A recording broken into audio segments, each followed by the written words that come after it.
സുഗമോദേവി സീരിയലിന്റെ ഇന്നത്തെ എപ്പിസോഡ് റിവ്യൂയിലേക്ക് എല്ലാവർക്കും സ്വാഗതം. അങ്ങനെ ഇസബല്ലയാണെങ്കിൽ നന്ദനെ വീട്ടിലേക്ക് കൊണ്ടുവരുന്നുണ്ട്. ഈ സമയം ദേവികയും സിദ്ധാർത്ഥനും ചേർന്ന് അവനെ ഒരു മേഡം വീട്ടിലേക്ക് കൊണ്ടുപോയെന്ന് ആളുകൾ പറയുമ്പോൾ തന്നെ തിരിച്ചു വീട്ടിലേക്ക് എത്തുന്നുണ്ട്. ഇസബല്ലയാണെങ്കിൽ അവസരം മുതലെടുക്കുന്നത് പോലെയാണ് നന്ദനോട് ബിഹേവ് ചെയ്തുകൊണ്ടിരിക്കുന്നത്. അതായത് അവനെ തൊട്ടും തലോടിക്കൊണ്ടൊക്കെയാണ് അവിടെ ഇരിക്കുന്നത്. അങ്ങനെ സിദ്ധാർത്ഥൻ ചോദിക്കുന്നുണ്ട്, എന്തിനാണ് അവനിങ്ങനെ മദ്യപിക്കുന്നത്?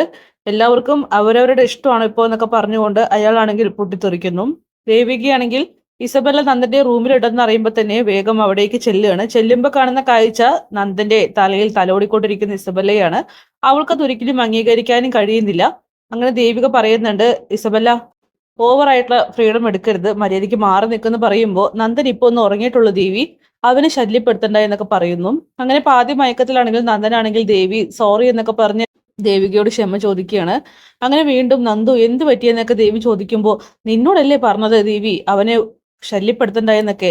ദേവിക്കാണെങ്കിൽ അത് ഒട്ടും തന്നെ അംഗീകരിക്കാനായിട്ട് കഴിയുന്നില്ല. കാരണം ഭാര്യയുടെയും ഭർത്താവിന്റെ ഇടയിൽ കയറിയിട്ട് മൂന്നാമതൊരാൾ, അതായത് ഒരു പെണ്ണ് വന്ന് സംസാരിക്കുമ്പോൾ അവൾക്കത് താങ്ങാനായിട്ട് കഴിയുന്നില്ല.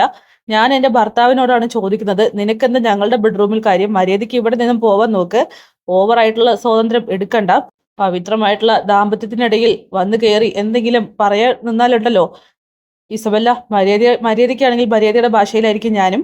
മര്യാദയ്ക്ക് ഇവിടെ നിന്നും പോവാൻ നോക്ക്, എനിക്ക് എന്റെ ഭർത്താവിനോട് സംസാരിക്കണം എന്ന് പറഞ്ഞുകൊണ്ട് ഇസബല്ലയെ അവിടെ നിന്നും ആട്ടിവിടുകയാണ് ദേവിക ചെയ്യുന്നത്. ഇസബല്ലയ്ക്കാണെങ്കിൽ അത് അടി കിട്ടിയതുപോലെ ആകുന്നുണ്ട്. അവൾക്ക് മറുത്തൊന്നും പറയാൻ കഴിയുന്നില്ല. അങ്ങനെ ദേവികയുടെ ആ ഓരോ വാക്കുകളും അവളാണെങ്കിൽ ചങ്കിൽ തറച്ചതുപോലെ തന്നെ പ്രകടിപ്പിക്കുന്നുമുണ്ട്. അങ്ങനെ അവിടെ നിന്നും പോവുകയാണ്. നന്ദു എന്ത് പറ്റിയെന്നൊക്കെ ചോദിക്കുമ്പോൾ സോറി സോറി ദേവി എന്ന് പറഞ്ഞ് അവനാണെങ്കിൽ പാതി മയക്കത്തിൽ പിറുപിറുത്ത് പിച്ചും പേയും പറഞ്ഞുകൊണ്ടിരിക്കുകയാണ്. ദേവികയാണെങ്കിൽ ആകെ തകർന്നു പോകുന്നുണ്ട്. പിന്നീട് ഇസബല താഴേക്ക് ഇറങ്ങി വരുന്നത് പ്രഭാവതി കാണുകയാണ്. എന്താ പോലെ എന്താ സംഭവിച്ചത്? അത് നന്ദൻ ബോധക്കേടിലായിരുന്നു. ഞാൻ ദേവിയുമായിട്ട് സംസാരിച്ചു, അവനെ എഴുന്നേൽപ്പിക്കണ്ട എന്നൊക്കെ പറഞ്ഞു. പക്ഷെ ദേവിക അത് കേട്ടില്ല. അവൻ അവളെ ശല്യം ചെയ്തുകൊണ്ടിരിക്കുകയാണെന്നൊക്കെ പറയണം. അത് സാരല്ല, അത് അവര് നോക്കിക്കോളും. പക്ഷെ അവൻ ഋഷിയെക്കുറിച്ച് പറയുമ്പോൾ എനിക്ക് പേടിയാവുകയാണ് മോളെ. അവളിനിപ്പോ നന്ദനിൽ നിന്ന് സത്യങ്ങൾ മനസ്സിലാക്കുമോ?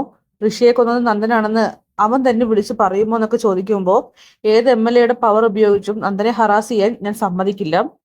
പിന്നെ പോലീസോ പട്ടാളോ ആര് വന്നാലും നന്ദനെ ഞാൻ വിട്ടുകൊടുക്കില്ല ആന്റി. കാരണം നന്ദൻ എനിക്ക് അങ്ങനെയുള്ളൊരു സുഹൃത്താണ്. ഈ ഇസബല്ലയുടെ കൈകളിൽ നന്ദൻ സുരക്ഷിതനാണെന്നൊക്കെ പറയുമ്പോൾ അത് കേട്ടാൽ മതി മോളെ എന്ന് പറഞ്ഞുകൊണ്ട് പ്രഭാവതിയാണെങ്കിൽ ഇസബല്ലയെ കെട്ടിപ്പിടിക്കുന്നു. ശരി ആന്റി, ഇനി വൈകിപ്പിക്കുന്നില്ല, ഞാൻ പൊയ്ക്കോട്ടെ എന്ന് പറഞ്ഞുകൊണ്ട് ഇസബല്ലയാണെങ്കിൽ അവിടെ നിന്നും പോവാനായിട്ട് ഇറങ്ങുമ്പോഴാണ് അവിടേക്ക് സിദ്ധാർത്ഥൻ എത്തുന്നത്. നീ ആരാടെന്ന് ഇങ്ങനെ ചോദിക്കുമ്പോൾ ഞാൻ നന്ദന്റെ സുഹൃത്താണെന്നും താനാണ് രക്ഷപ്പെടുത്തി ഇങ്ങോട്ട് കൊണ്ടുവന്നെന്നൊക്കെ പറയുന്നു. സത്യത്തിൽ എന്താ നടന്നതെന്ന് ചോദിക്കുമ്പോൾ ഇസബല്ലയാണെങ്കിൽ പ്രഭാവതിയോട് പറഞ്ഞതുപോലെ തന്നെ ഒരു നുണക്കഥയാണ് പറയുന്നത്. നന്ദൻ ഒരു പാർട്ടിയിൽ പങ്കെടുത്തു, അവിടെ നിന്ന് കുടിച്ചു ലക്ക് കെട്ട് ബോധമില്ലാതെ കിടന്നതാണെന്നൊക്കെ പറയണം. ഈ സമയം സിദ്ധാർത്ഥനും അത് വിശ്വസിക്കുന്നുണ്ട്. ഇസബല്ലയുടെ വരവിന്റെ ഉദ്ദേശം അയാൾക്കും മനസ്സിലാകുന്നില്ല. അങ്ങനെ ദേവികയാണെങ്കിൽ നന്ദന്റെ അവസ്ഥ കണ്ട് ആകെ തകർന്നു പോകുന്നുണ്ട്. തനിക്ക് ആരുമില്ല, ഒന്ന് സങ്കടം പറഞ്ഞ് കരയാനെന്ന് അവൾ മനസ്സിലാക്കുന്നു. അവൾ ഒന്നും നോക്കുന്നില്ല, തന്റെ അമ്മയെ വിളിക്കുകയാണ്. രാധികയാണെങ്കിൽ മോളെ എന്താ എന്നിങ്ങനെ ചോദിക്കുമ്പോൾ ദേവിക മിണ്ടുന്നില്ല. അപ്പുറത്തുനിന്നും നിശബ്ദത മാത്രമാകുമ്പോൾ രാധിക ചോദിക്കുന്നുണ്ട്, എന്താ മോളെ, എന്ത് പറ്റി, എന്തിനപ്പോ ഈ രാത്രി വിളിച്ച്? ദേവിയാണെങ്കിൽ പൊട്ടിക്കരയുന്നു. മോളെ എന്താ? അമ്മേ എനിക്ക് സഹിക്കാൻ കഴിയുന്നില്ലെന്ന് പറഞ്ഞുകൊണ്ടാണ് ദേവി കരയുന്നത്. അങ്ങനെ സത്യങ്ങളൊക്കെ തന്നെ ദേവികയാണെങ്കിൽ രാധികയുടെ അടുത്ത് പറയുകയാണ്. നന്ദന്റെ ഇപ്പോഴത്തെ അവസ്ഥയും നന്ദനും പ്രഭാവതിയും ചേർന്നാണ് തന്നെ ഒപ്പിടിപ്പിക്കാനായിട്ട് നിർബന്ധിച്ചതെന്നൊക്കെ.